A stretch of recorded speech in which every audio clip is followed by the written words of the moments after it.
Assalamualaikum warahmatullahi wabarakatuh. Selamat siang saudaraku. Mudah-mudahan kita pada kesempatan ini diberikan sehat walafiat, diberikan keridhaan Allah Subhanahu wa taala. Marilah kita pada siang ini memanjatkan puji dan syukur kepada Allah Subhanahu wa taala. Innal hamdalillah nahmaduhu wa nasta'inuhu wa nastaghfiruh wa na'udzu billahi min syururi anfusina wa sayyiati a'malina may yahdihillahu fahuwal muhtadi wa may yudlil falan tajida lahu nasira amma ba'du. Usikum wa nafsi bi taqwallah faqad fazal muttaqun.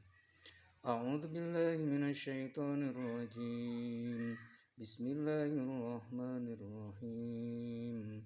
Utlu ma uhiya minal kitabi wa aqimis shalah. Inna sholata tanha anil fahsya'i wal munkar waladhikrullahi akbar wallahu ya'lamu ma tasna'un. Sadaqallahul adzim wa sadaqa rasulul karim. Yang berarti maknanya utlu sampaikan lama uhya apa yang diwahyukan ilaika kepadamu minal kitabi dari Al-Qur'an wa aqimis sholah dirikanlah sholat. Inna sholata tanha anil fahsya wal munkar, sesungguhnya sholat itu bisa mencegah dari perbuatan fahsya dan munkar. Wala dzikrullahi akbar, dan perbanyaklah zikir kepada Allah. Wallahu ya'lamu ma tasna'un, Allah tahu apa yang kau perbuat. Dari ayat ini menunjukkan bahwa kita diperintahkan untuk melaksanakan sholat sebaik-baiknya. Kenapa? Karena sholat itu adalah merupakan pokok tiangnya agama. Seperti yang disampaikan dalam sebuah hadis, as-sholatu imaduddin, paman aqamaha faqad aqamaddin, waman hadamaha faqad hadamadin. Yang artinya bahwa sholat itu adalah tiangnya agama. Barang siapa yang mendirikan sholat, berarti dia sudah mendirikan agama. Dan barang siapa yang tidak sholat, maka dia adalah telah merusak agama. Hadirin yang berbahagia, sebagaimana dalam doa Nabi Ibrahim alaihissalam, Rabbi'j'alni muqimas shalah wa min dzurriyyati. Ya Allah, jadikanlah keluargaku untuk mampu mendirikan sholat. Begitu pula dengan keturunanku. Hadirin yang berbahagia, tingkatan sholat menurut ahli ma'rifat terbagi kepada 5 bagian. Pertama, ada yang disebut dengan sholat goplah. Apa itu sholat goplah? Sholat goplah artinya sholat yang lalai. Lalai akan waktu, lalai akan bacaan, tidak tahu makna dan terjemahan yang lainnya, tidak tahu makna yang tersirat di dalam sholat itu sendiri. Nah, itu sebutnya goplah, lalai. Sehingga di Al-Quran banyak disebutkan bahwa ancaman bagi orang-orang yang sholat. Fawailul lil musallin, cilaka bagi orang yang sholat. Yang bagaimana sholatnya? Alladzina hum an sholatihim sahun, yaitu sholatnya yang lalai.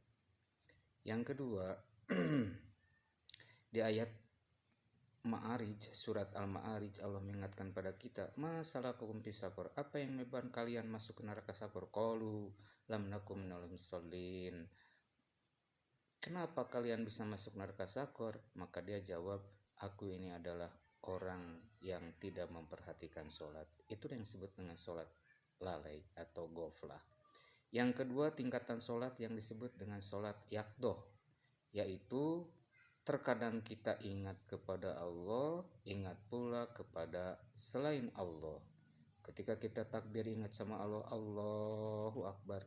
Tapi ketika kita ruku, sujud, tahiyatul awal, tahiyatul akhir, hati kita mulai ingat kepada selain dari Allah, ingat kepada kebun, ingat pada sawah, ingat pada anak, ingat pada segala sesuatu yang bisa menyebabkan kita tidak hadir dalam sholat. Itulah yang disebut dengan yaqdoh. Ketiga adalah sholat hudur. Hudur artinya mampu memusatkan pikiran hanya kepada Allah saja. Dari mulai kita pikirannya, kemudian juga jasadnya, hatinya, sampai seluruh badannya itu, dari mulai akalnya, kemudian hatinya, rasa, semua adalah hanyalah untuk Allah. Inna sholati wa nusuki wa mahyaya wa mamati lillahi rabbil alamin. Itulah yang diungkapkan bagi orang-orang yang sholat. Jadi sholatku, ibadahku hanya untuk Allah. Yang keempat tingkatannya adalah sholat goibah. Apa itu sholat goibah? Sholat goibah adalah sholat yang lebih mendekatkan diri, lebih dekat kepada Allah Subhanahu wa Ta'ala.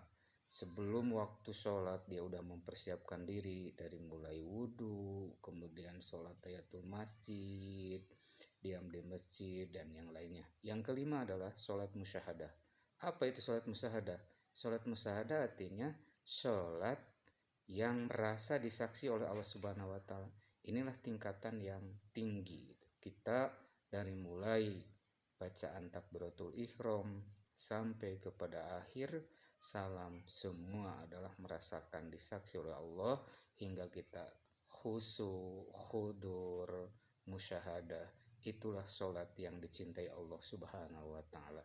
Dan sholat yang tidak akan diterima oleh Allah adalah itu nomor 1 dan nomor 2, yaitu sholat goplah dan yakdoh.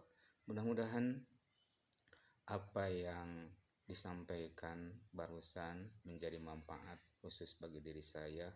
Umumnya pagi semuanya yang mendengarkan, yang mengingat, mohon maaf atas segala kesalahannya dan kekurangannya. Kita ingat ya bahwa sholat itu harus dijaga oleh kita. Kenapa? Karena sholat itulah yang akan menjadikan perisai bagi kita di dalam hidup, dan juga nanti menjadi perisai ketika kita menghadap Allah Subhanahu wa Ta'ala. Mudah-mudahan kita mampu melaksanakan sholat dengan yang ditunjukkan oleh Allah Subhanahu wa Ta'ala dalam Al-Quran dan sesuai dengan contoh Rasulullah SAW. Aku qauli hada wa astaghfirullahal ghafurur rahim. Billahi sabil haq wal muwaffiq ila aqwamit thoriq. Wassalamualaikum warahmatullahi wabarakatuh.